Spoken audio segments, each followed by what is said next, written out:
자, 이제 수출 실적 명세서, 영세율 명세서, 부속 명세서 작성하는 방법 설명하는데요. 수출 실적 명세서는 살짝 보여드리긴 했습니다. 그런데 여기서 좀 정리를 해볼게요. 자, 수출 실적 명세서는요, 외국으로 직접 수출하는 경우, 기타 영세율, 예를 들어서 뭐 국외 제공 영역이라든가 등등 여러 가지가 있을 텐데, 그래서 세금 계산서를 발급하지 않는 거래들에 대한 명세서를 작성하는 게 수출 실적 명세서인데요. 수출 실적 명세서를 작성하는 방법은 또 여러 가지가 있네요. 자, 기본적으로 메인 매출 전표 입력에서 수출 거래를 입력을 합니다. 수출 거래를 입력을 하면 수출 실적 명세서 화면, 이거 부속 명세서예요. 부속 명세서에서 불러오기 해서 작성하는 방법이 있고요.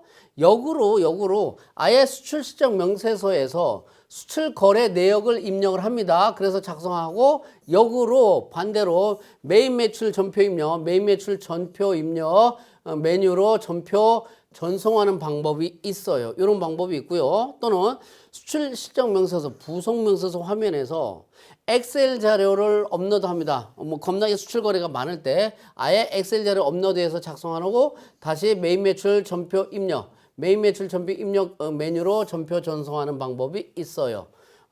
또 수출 실적 명세서에서 홈택스에 수록된 자료를 끌어오는 겁니다. 수출 실적을 스크래핑 해가지고 작성을 해요. 그래서 어디로? 메인 매출 전표 입력 화면으로 전표 전송하는 방법 여러 가지가 있더라라는 얘기예요. 이 네 가지 방법 중에 여러분이 선택해서 정리를 하면 되겠다는 얘기예요.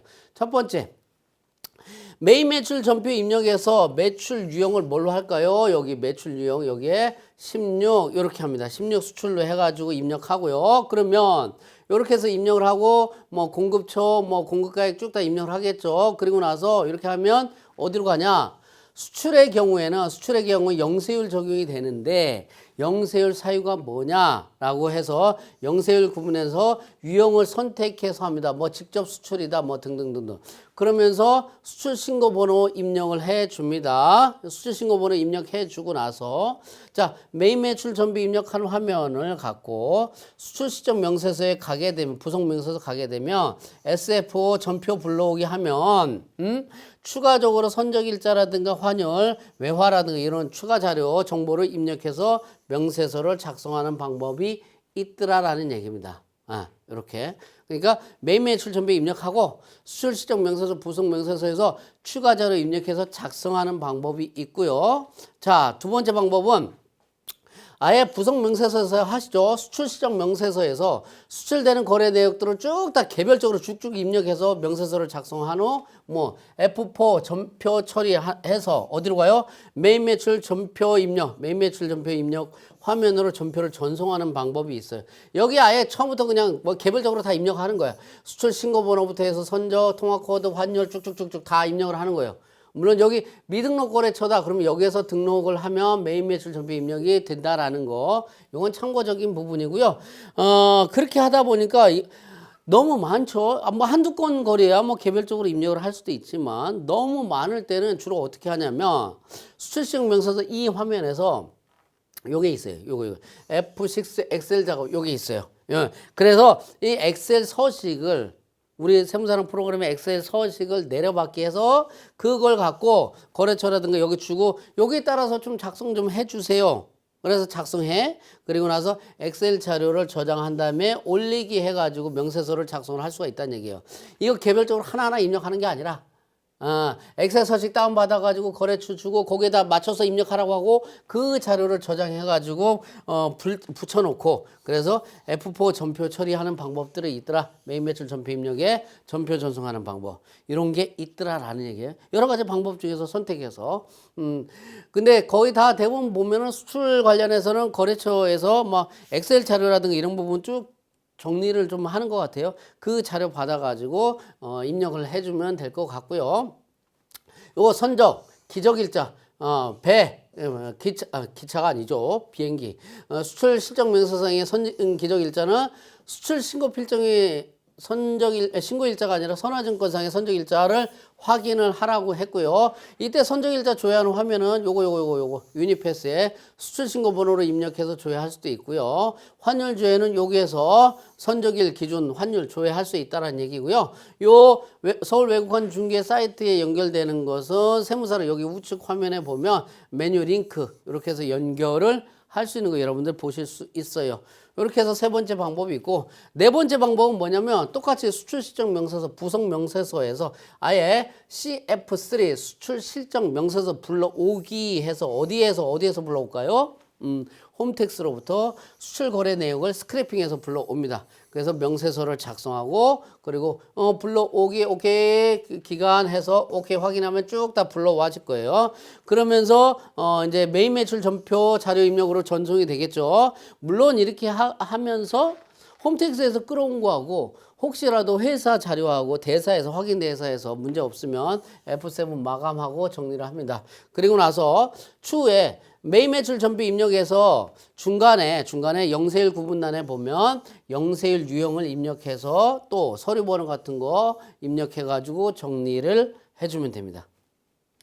이렇게 하면 되고요. 자, 그 다음에 영세일 매출 명세서의 경우에는 영세일 매출이 있을 때 영세일 매출 명세서에서 작성해서 제출하더라라는 얘기. 뭐 조회기간 이렇게 입력을 하면 영세일 매출 내용이 영세일 구분별로 뭐 직접 수출, 국외 제공, 뭐 내국 신용자 쭉쭉쭉쭉 해가지고 자동적으로 쭉쭉 집계돼서 반영이 될 겁니다. 그럼 내용 확인하고 오케이 됐으면 F11 저장 요거 눌러가지고 마무리를 지면 됩니다. 이렇게 해서 마무리를 지면 되고요. 자, 이렇게까지 하면 부속명세서까지 다 작성이 돼요. 부속명세서까지 다 작성이 돼서 이제 부가세 신고서로 바로 들어가도록 하겠습니다. 부가세 신고서. 부속명세서까지 다 작성이 됐으면 이제 부가가치세 신고서로 보시면 돼요. 아, 드디어 마지막까지 왔다는 얘기예요. 마지막까지. 부가가치 신고서 부속명세 부가가치세에 있어요. 이렇게 쭉 다 돼 있어요. 좌측 화면에 우측 화면에 이렇게 돼 있고요. 좌측 화면에 일반과세냐 간이과세냐 이런 부분들은요. 부가세 신고서의 조회기간이라든가 이런 쭉 입력하게 되면 정기신고다 이렇게 쭉 입력하면 쫙 다 불러와집니다. 다 불러와줘요. 그래서 여기 과세표준 매출면 매입세 뭐 납부 쫙 돼 있죠. 여기 내용들을 한번 여러분들이 쭉 보시는데 메인 매출 전표 입력에 입력된 내용들이 쫙 다 반영이 될 거예요. 부속명세서 했던 부분들 다 반영이 돼요. 세금계산서 발급본, 뭐 매입자 발행본, 그리고 신용카드 현금영수증 발행본 이런 부분들 다 입력돼 있고 영세율 적용돼서 세금계산서 발급본, 세금계산서 발급이 아닌 기타 매출본, 뭐 예정신고 누락본, 대손세 가감 이런 부분들 쭉 다 돼 있고. 매입 세금계산서에 보면 일반 매입, 뭐 수출기업 수입분 납부유예, 분납부유예, 수입분 납부유예, 고정자산 매입이라든가 예정신고 누락본, 매입자 발행 세금계산서 이런 거 있고요. 공제받지 못할 매입세 이런 부분들도 있고요. 그 밖에 공제세액 같은 것도 이렇게 쭉 다 있다는 얘기예요. 그리고 뭐 납부 환급세액 가보면 신용카드 매출전표 등 발행금액, 발행공제액들이 쭉 있어요. 신용카드 매출전표 등 발행공제는요, 매출 17번 카과, 그리고 22 현과로 입력된 금액이 자동 반영이 되고 금액이 1.3% 또는 2.6%에 상당하는 금액이 세액란에 자동 반영이 됩니다. 신용카드 매출전표 등 발행공제해주는 이유는 법인사업자는 안 되고 개인사업자 중에서 일정 금액 미만 되는 사람들 보통은 뭐 다 매출이라든가 정상적으로 다 신고해야 되는데 현금 매출하면서 와장창 다 누락하고 막 그런다는 얘기예요. 그러다 보니까 과표 양성화를 위해서 야야야 신용카드 다 발급해가지고 매출을 다 신용카드 발급 또는 현금영수증 발급하는 순간에 어떻게 되죠? 매출이 다 오픈이 된다는 얘기예요. 구세청에 다 반영이 돼서 누락 없이 신고할 수 있는 부분 이걸 장려하기 위해서 발행공제를 적용을 해주는데 이것들은 매출 17, 22 요렇게 입력한 금액이 자동 반영되고 이 금액이 1.3% 또는 2.6% 간이과세자의 경우에 반영된 것을 볼 수가 있습니다. 물론 연간 1기 과세기간, 2기 과세기간 합해서 부가세 과세기간은 1년을 반통은 낸다고 했죠. 1, 2기 과세기간 합해서 연간 1,000만 원 한도로 해서 이렇게 합니다. 법인이라든가 10억 이상 개인의 경우에는 안 해줘요. 야, 니네들은 알아서 다 정상적으로 정확하게 신고해야 되잖아 라는 측면에서 이렇게 하고요. 그래서 그래? 뭐 1기 때 한 600만 원, 700만 원 공제받았다. 그러면 2기 때는 뭐 400만 원, 300만 원 뭐 이렇게밖에 안 된다는 얘기 주의하셔야 된다는 얘기고요. 여기 예정신고 미환급세, 예정고지세액 같은 경우에는 언제? 내가 지금 확정신고 하는데 예정 때 미환급세, 예정고지세액이 있다면 뭘로 홈택스에서 조회해보면 나와요. 그것을 직접 입력해 주면 된다는 얘기입니다. 이렇게 돼 있고요.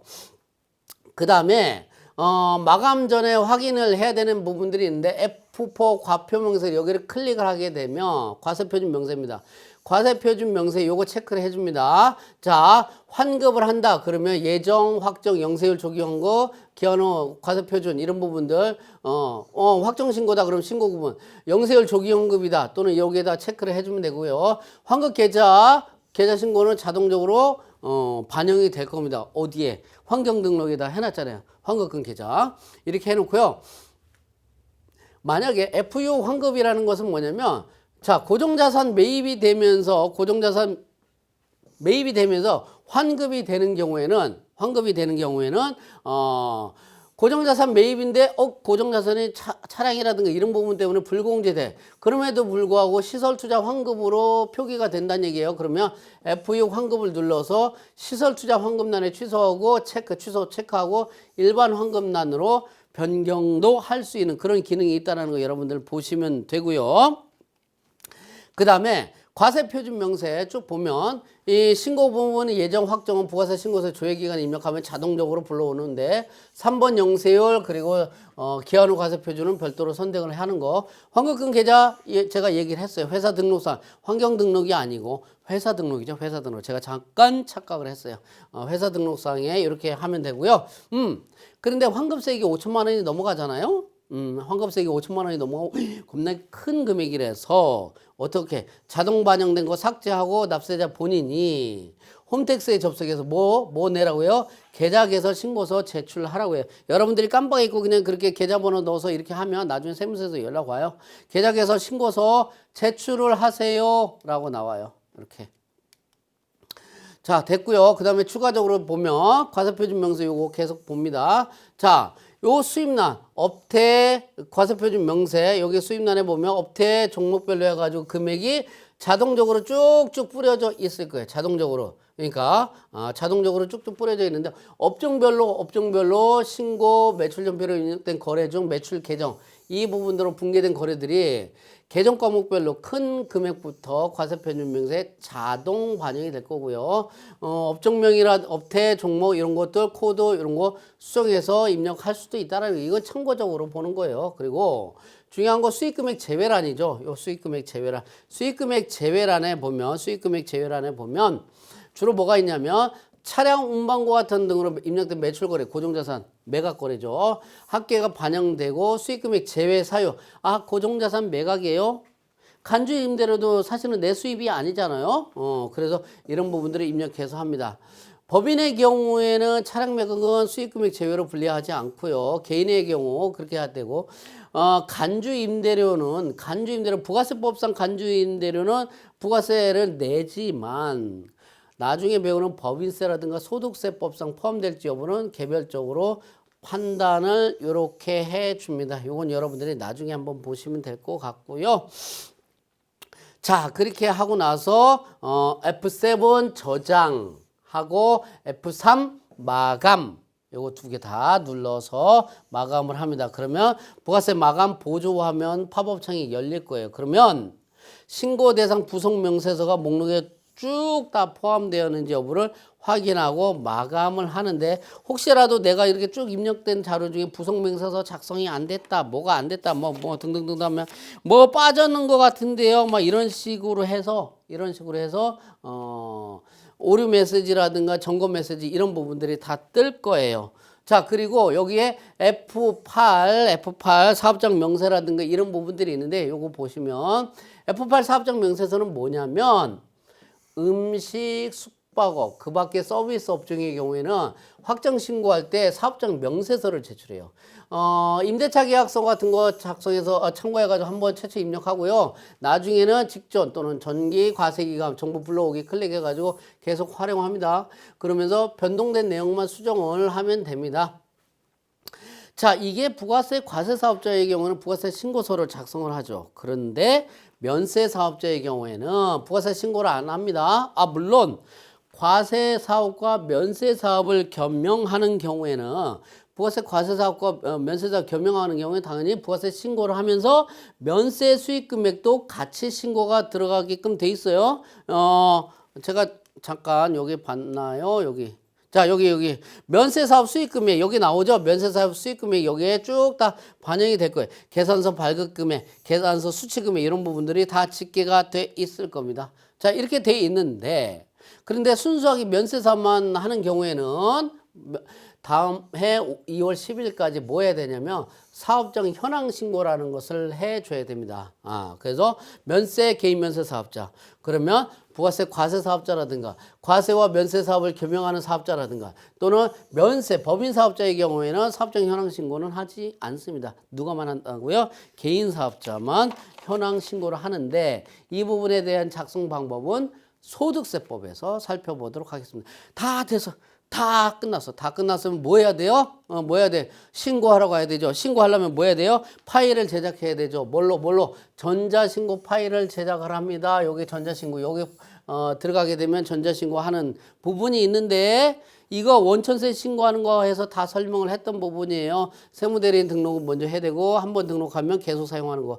로그인할 때 전자신고할 때 로그인은 세무대리인 등록 여기에 등록된 홈택스 아이디로 하고요. 자, 그렇게 해서 거래처 선택을 해가지고 전자신고할 회사 선택해서 F4 제작을 누르게 되면 자, 비밀번호 얘기했죠. 처음에만 입력을 합니다. 나중에는 처음에만 비밀번호 입력을 하지만 나중에는 암호 그냥 그대로 써도 되고요. 변경할 때만 변경해 주면 된다라는 얘기. 세무대리인 등록 화면에 보면 세무대리 등록 여기 보면 여기 있어요. 요거 클릭해서 이 탭에 들어가 보면 요거 입력을 해주는 방법이 있으니까 여러분들이 참고하시면 되고요. 그렇게 해서 전자신고 파일까지 다 제작이 됐다. 그러면 어디로 가? 홈택스로 갑니다. 홈택스에 신고 납부로 가게 되면 세금 신고에 부가가치세가 있어요. 부가가치세에 뭐예요? 파일 변환 신고 회계 프로그램 여기로 들어가서 합니다. 전자신고 파일 제작한 거 여기로 들어가가지고 쭉 가가지고 파일을 선택해 주세요. 그럼 파일 찾아보기를 클릭해가지고 여러분들 컴퓨터에 수록된 파일을 체크해가지고 선택을 해주면 쭉쭉쭉쭉 형식 검증하기, 검증 결과 확인, 내용 검증, 검증 결과 확인 해가지고 쭉 되면 전자 파일 제출을 클릭을 하고 난 다음에 신고 부속 서류, 증빙 서류 있으면 뭐가 있을까요? 영세율 첨부 서류 같은 거 등등등등 이런 부분들도 스캔 떠가지고 제출할 수 있어요. 과거에는 막 팩스로 막 우편으로 별도로 제출하고 했는데 굉장히 번거롭다는 얘기죠. 그것을 아예 홈택스 화면에서 한꺼번에 할 수 있도록 편하게 해놨어요. 이렇게 하고요. 접수증 같은 거 출력을 해놓으면 되고 납부서 여기서 출력을 해놓게 되면 전자납부번호 가상계좌라든가 이런 게 반영이 돼 있고 여러분들 금융기관 사이트, 납세자가 사이트 들어가게 되면 부가세라든가 낼 거 자동적으로 또 있어요. 그래서 클릭해서 여러분들 세금 납부하도록 하라고 얘기를 해주면 됩니다. 이렇게 하는 거 거의 이제 전자신고하고 납부하고 하는 부분들은 원천세, 법인세, 소득세 거의 다 공통적으로 이루어지는 부분이니까 여러분 확인하시고요. 자, 부가세까지 끝났습니다. 다음 시간에는 법인세 살펴보도록 하겠습니다.